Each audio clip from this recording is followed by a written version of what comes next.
This is News 6 360, sponsored by your Orlando Solar Bears. Hello and welcome to News 6 360. I'm Julie Broughton. This show puts you in control of what you see and when you see it. We are in the News 6 studio bringing you the news in 360 view.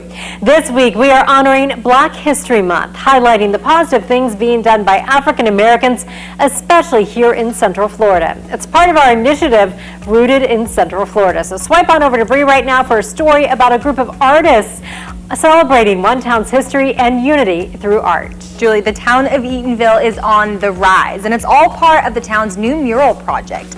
Eatonville is the first incorporated all-black city in the nation, and its Cultural and Heritage Foundation wanted a beautiful way to express that rich history. So, the foundation and the art collab selected 7 muralists, 6 poets, and 2 calligraphy artists to revitalize a section of the town. The new mural is meant to feature iconic names like the Harlem Renaissance leaders and author Zora Neale Hurston to help inspire the next generation to aim high. I'm sure you want to see more of this, and you can by going to clickorlando.com/Black History Month. But for now, you can swipe on over to Julie to learn about a few men who parachuted their way into history. This is an incredible story, Bree.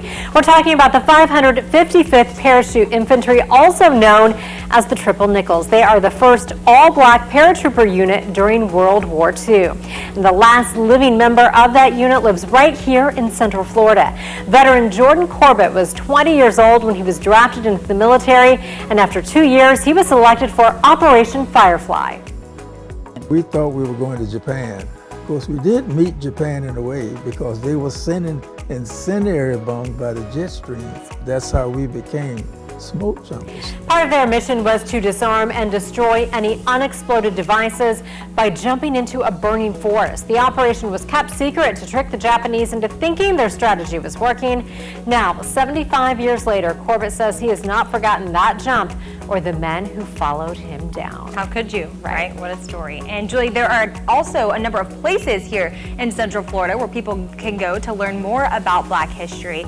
One of those places, as you can see behind me, is the Mary McLeod Bethune House in Daytona Beach. Now, this is the house where Bethune lived in the early 1900s. It was purchased in 1913, and she lived there until she died in 1955. Bethune was a civil rights leader known for advising presidents and fellow educators. Now, another one is the Zora Neale Hurston National Museum of Fine Arts. That's in Eatonville, and I mentioned her earlier. The museum celebrates the late author best known for her novel, Their Eyes Were Watching God. The museum specializes in art by individuals of African descent. And then finally, in Daytona Beach, you can relive history at the minor league baseball park where groundbreaking baseball player Jackie Robinson became the first African American to join an all-white team. While at the Jackie Robinson ballpark, you can also check out a statue of Robinson. It wouldn't be complete without that. Historical markers and a museum. Lots of places to visit, and you can find a complete list of 10 places to visit on clickorlando.com. That does it for this week's episode of News 6 360. I'm Julie Broughton. I'm Brianna Bowles. We'll see you next time.